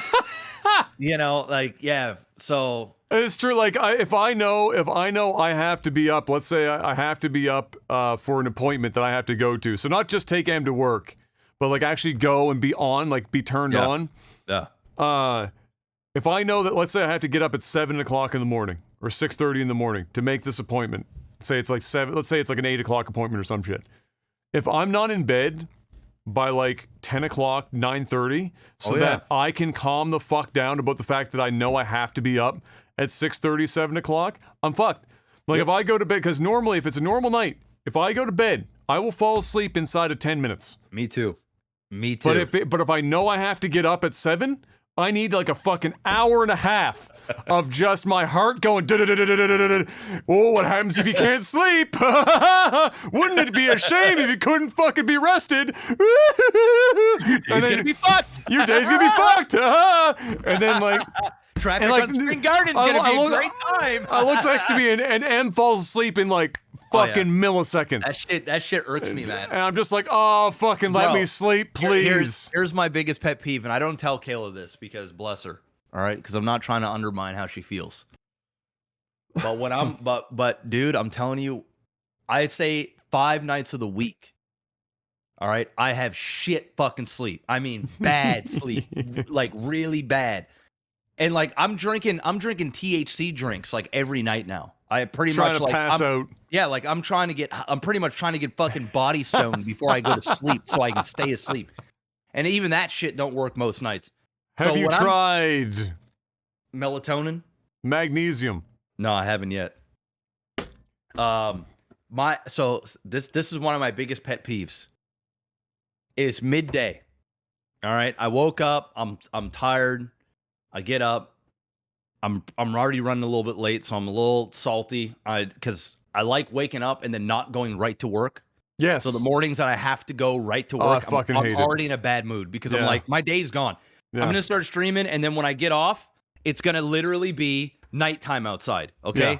Like my day is gone. I like to at least feel like I've had an option to like be the lazy illusion or do whatever. Right? Yeah. Like I don't give a fuck. So I crawl out of bed at 9 o'clock in the morning because I had a fucking horrible sleep. They've already been up for a couple hours. And I'm getting ready to go downstairs. I go downstairs. First of all, I go out there. They're like, hey, why don't you come down and relax and chill? I'm like, no, I got to get to work. So I go downstairs. I get to work. I stream for about 4 or 5 hours before I go and take my first like break where I get and stretch my legs, grab something to drink, take a piss. I go upstairs. Kayla's. So there's 2 things that irk me. All right. The first one is this is the bigger one. She goes, man, I'm tired. I'm tired. And I'm thinking to myself, I can't say, I don't want to be that guy that's like, I'm more tired, right? I'm not going to be that dude. But in my mind, I'm going, woman, I was up from 2:30 till 6:30 watching you sleep. All right? I understand. I feel like saying, I understand. Taking care of him is fucking wild. I don't know how you do it. But holy sweet mother of Christ. If you only knew what tired was right now. And I got to go down there. And I got to keep the show going. All right. And I'm like, great. So that shit irks me because I'm like, man, if you only knew how tired I am. And, and then the other thing, I go upstairs and it's like 3, 4 o'clock. And Kai's fucking door is closed, or the door before the hallway to Kai's area is closed. I know that Kai and Kayla are having a nap, hour, 2-hour power snooze. And I'm just thinking to myself, man, goddamn. You guys are out here living your best life. But what can you do? What can you do? It won't last forever. It won't last forever. It won't last forever. I can't play that card because M is a nurse working at a psychiatric ward in the hospital during COVID. So if she comes home and she says I'm tired, I have no card that can be like, yeah, me too. I don't play it either because I'm not about to die, right? I can't. I can't. No, I'm over there working at the house all day doing physical shit, and yet that is still clearly not as taxing as what she is doing on a daily basis. So she says I'm tired, and I go, I'm sorry to hear that, dear. What can I do for you? See, I don't go that far. Kayla's like, man, I'm tired. I'm like, yeah. What can I do? Yeah, I feel you on that one. And then I just go about my day. Because I can't really say much. You know, when you're with a little kid all fucking day and he's screaming, going back and forth and going nuts. I mean, I'd probably lose I'm with Kai for like an hour. Like I get about a solid hour with my son a day. That's pretty much it. Unless I'm taking a morning or an evening off, then I see him for a couple hours. But like I get a solid hour, and by the end of that hour, I'm like, here, mom. Like, it's a lot of work. Daddy's going to the hot tub. I need to just chill out. So it's a lot of work. Shout outs to the moms out there. I don't know how they do it. It's magic. I wouldn't trade. Oh, I shouldn't say that. I would prefer doing this. So that's why I don't bitch. I guess if I really wanted to, I could do it too. You could. But like, I probably would hate. I probably would hate myself after a while. Be like, you should have just stuck to work, and it's what you're good at.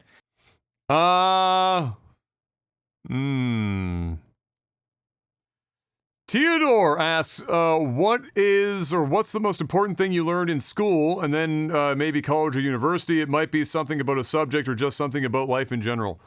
I think I've said this before, but feel like a different question, but it still kind of answers it the same way. So I feel it's like kind of a cop-out, but it's probably my best answer. Is that when it comes to like university, for me, the biggest takeaway was getting to experience people from all over the world. And work with them. So not just be like meet them at a bar and like or just know that they exist, but when you're in a school environment, clearly you're in situations where you have to work with these people for long periods of time because you're doing months-long group projects and things of that nature. You get to know these people both at an academic level and also more because when you're spending that much time together, you clearly start talking about interests and what's home life like and, you know, what are you going to do with this degree and what do you hope to do, et cetera, et cetera, et cetera. I would say that's probably, you know, for two reasons. One, it's if I had stayed in the business world straight out of university, it's the contacts that are more valuable than the paper on the other side. It's all the people that you just graduated with that are all going out into the field, usually within the same field, give or take, that you're going to go into that you can now use within your network and whether that's jumping from job to job or you've got you can work on business to business because they're in a similar situation, et cetera, et cetera. But it was like just the actual human experience of meeting people from all over the world. I get to work with people from several different countries within Africa, you know, Australia, Germany, China, Korea, Japan. Obviously, many people from the U.S., but that's not like a far cry from here in Canada. But you get what I mean. I mean, South America, Mexican, and everywhere. Very diverse.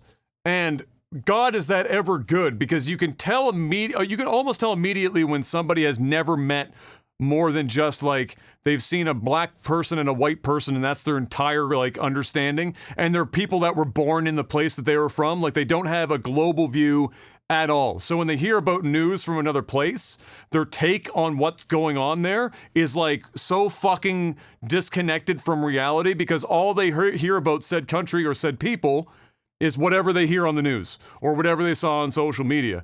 And so having the ability to have worked alongside people my age, my generation, from all these different places, get to be friends with many of them and work alongside of them was an enormously valuable thing that allowed me to have a more global view of things, which, if you haven't noticed in the year 2022, that's kind of that's the world now. You don't get to just play with people in your own backyard anymore. You gotta learn how to kind of coexist with people from all over. And so that was very valuable and incredibly fun. Like it was amazing because you get to learn so much. Like you get to ask, like nobody cares when you ask questions. Like they're excited. You ask somebody about their culture or where they're from, and they all fucking like they get excited to tell you about all of that stuff, and then you get to share things yourself. And so yeah, it was fun and probably one of the more valuable things for me in that regard. So that's mine. What exactly was the question? The question was, what's the most important thing you learned in school, and then if you did, or I should say, college or university. So whether it was like school up to up to high school, or whatever you did in your post-secondary, or in that general idea, what might it be? He said something about a subject, or just something about life in general. So mine was a life in general kind of a takeaway. I think the most important lesson that I got from university is that I didn't like school, and it wasn't for me, and I didn't need it. Because I could have easily continued to get student loans, and all those things that Adam just said. I met. There's 3 people in particular that like I spent a lot of time with in university. Two of which I still am in contact with today. We don't see, one lives in Ontario and the other one lives in St. John's. But whenever they're in the city, we usually go out, grab something to drink, catch up. They're both very successful. One owns one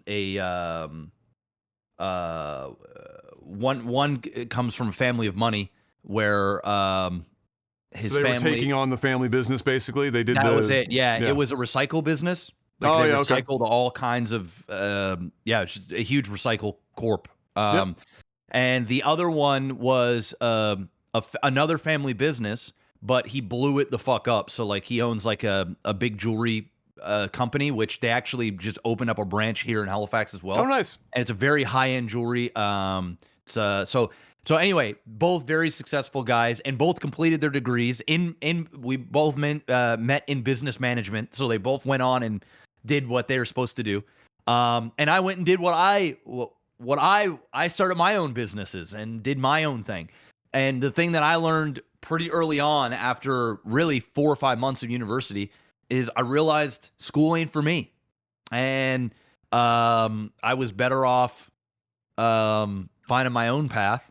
And just doing the old hard knocks, just going out there and grinding instead of the classroom. And that shit saved me probably tens of thousands of dollars, because I could have easily continued that and had many more years with them. We were all first-year students when we met, and we were all cool and close. It would have been fun to do another 3-4 years with these guys and party and fucking have a good time, but I opted not to do it. So that's the biggest lesson I learned. But I'm with Adam on those things. These are guys and gals that I met that were from different walks of life, and you learn a lot from them. Just, being human. It's a good time. University is awesome. Yeah, it's somebody said in chat here, university is kind of like if you go to university, it's one of your first major resets on your friend group, because when you leave high school, you only really tend to hold on to like a handful of selected people that you keep in contact with, and then you get your next dose of that when you hit in the post-secondary education, or sometimes it's, if you're going into the trades, you'll oftentimes be still in a classroom or doing your journeyman work or whatever alongside people similar ages. You get that next injection of friends. And then of course in that formative time between 18 and 22, you're really forming another big chunk of like your worldview and your personality and everything else. And then usually by the time you're 25, you've become like your full-blown adult. So it's a very interesting and fun time, and great time if you can afford it and it makes sense for you to go to university. Because like Jeff said, one of the things, especially in our generation, it was pushed so hard in like the 90s right up through until the early 2000s. It was like, and there was a grain of truth to it, because other than the trades during that time, it was hard to get work without a piece of paper. Like they were asking for a piece of paper for like the most mundane shit. They didn't need it. And so it was like, do you want to, like, it was funny because at first it was like, do you want to flip burgers? If no, go to university. And then after a while, 2008 rolls around, the economy fucking blows up. And then it's like, oh, sorry, we don't have a lot of jobs. Maybe you should go flip burgers. And then we go flash forward into the pandemic, and like everyone's like crippling fucking debt. Nobody we don't know what the fuck the work situation is, and everyone's going, why is nobody flipping burgers? It's like this fucking the circle of life. Yeah, nobody wants to work anymore. We've come all the way back to full circle. Now everybody's quitting. Now everyone's quitting because it's like, why am I throwing myself into a meat grinder during a pandemic to flip burgers for like a wage that can't do fucking, even if I wanted to save up to do anything, whether that's further education or anything, I'm fucked. So why in the hell would I do that right now? And many people are leaving for that reason. However, it's fun though. A lot of like not national, but like, regional, I guess, bigger chains for food and whatnot. There's a few that are paying like fucking $19 an hour, Well, they have giving to. health benefits. Well, no, they were doing it before anyway, and they were doing it fine. So like the idea is like if they are able to do it, then certainly McDonald's can fucking pay a few more dollars and not like destroy the entire fucking menu for. It's not like it's going to triple the price of the fucking burger. Let's get real. Proxy Robo, kill, fuck, marry, or marry, fuck, kill, depending on which way you want to read that. It's another one of these bad boys. Microsoft, Apple, or Google? Oh man. I'm killing Google. Straight up. Oh fuck! Can you imagine a world without Google, bro? I know it's crazy, but I actually feel like it's a better world. Actually, yeah. Fuck. I just thought about Gmail and everything. God damn. I mean, it's not like it's the only search engine, but let's not pretend that any other search engines are even approaching the fucking utility of Google. All right. Okay. I gotta say, I'm killing Apple, bro. Apple's good at one thing, and that's extracting as much money from people that want a quote-unquote lifestyle as humanly possible, and claiming that they invent things that existed 15 years ago and then trying to patent it. So that's Apple, and my God, are they ever fucking successful at it. But, like, if Apple disappeared, the world doesn't change a lick. Like, they didn't invent the smartphone, they didn't invent the MP3 player, like some people think that they invented this shit. Not even an MP3 player with a screen. Like, the world barely fucking moves the needle on that front. You remove Microsoft, some shit really fucking goes downhill quick. Yeah. Fuck. You remove Google, same thing. As much as we hate both of them, I'm marrying Microsoft because I feel like they're gonna fuck me up, but slightly less than Google. I feel like Microsoft is gonna fuck me, but they're gonna warn me about it first. Google is gonna show up in the night, and while I'm sleeping with no lube, go in dry. So I'm gonna say I want to be the one fucking Google. I'll marry Microsoft, and I'm sending Apple directly into the sun. You know what, man? You've made some compelling arguments. I'm gonna kill Apple.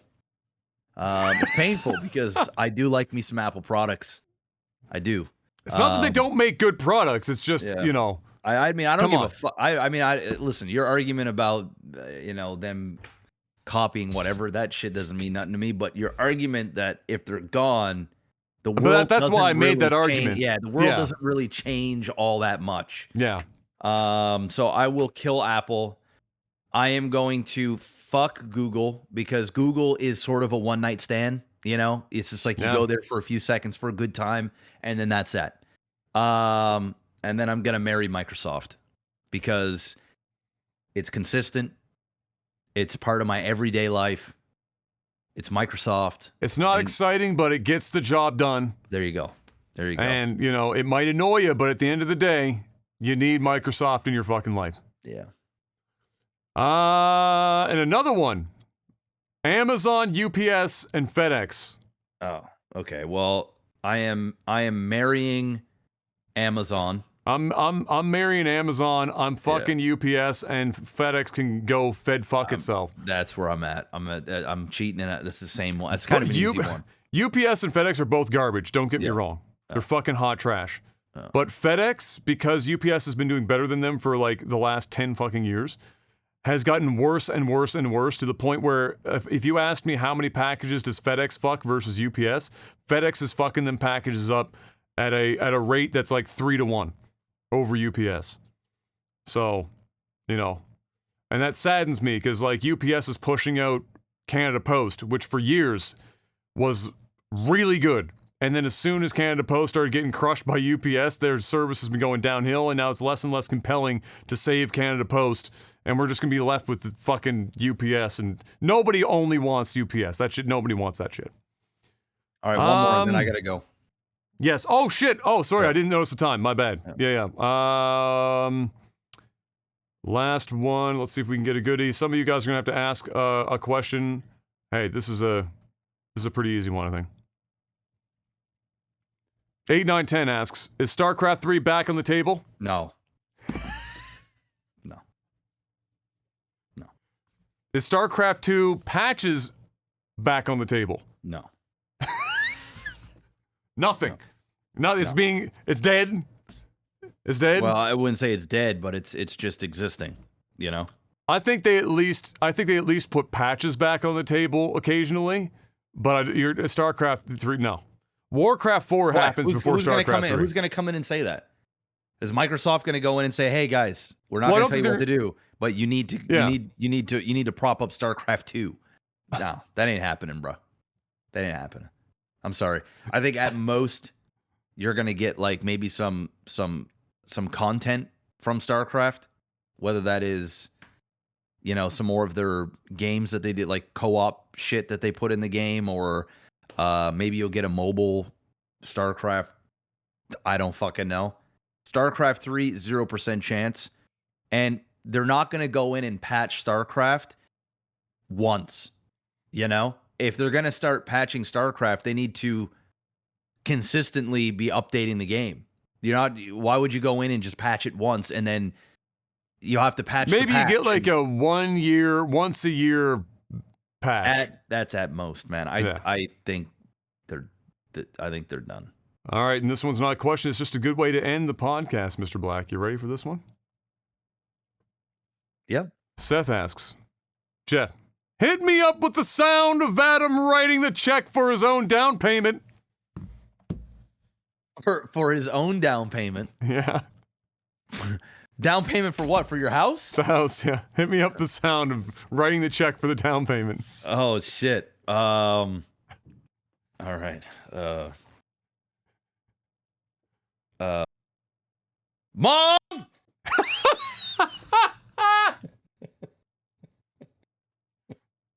Go fuck yourself, ladies and gentlemen. That's another Tech Dolphin podcast. We'll see you guys next week. And until then, stay safe out there. Peace! Peace.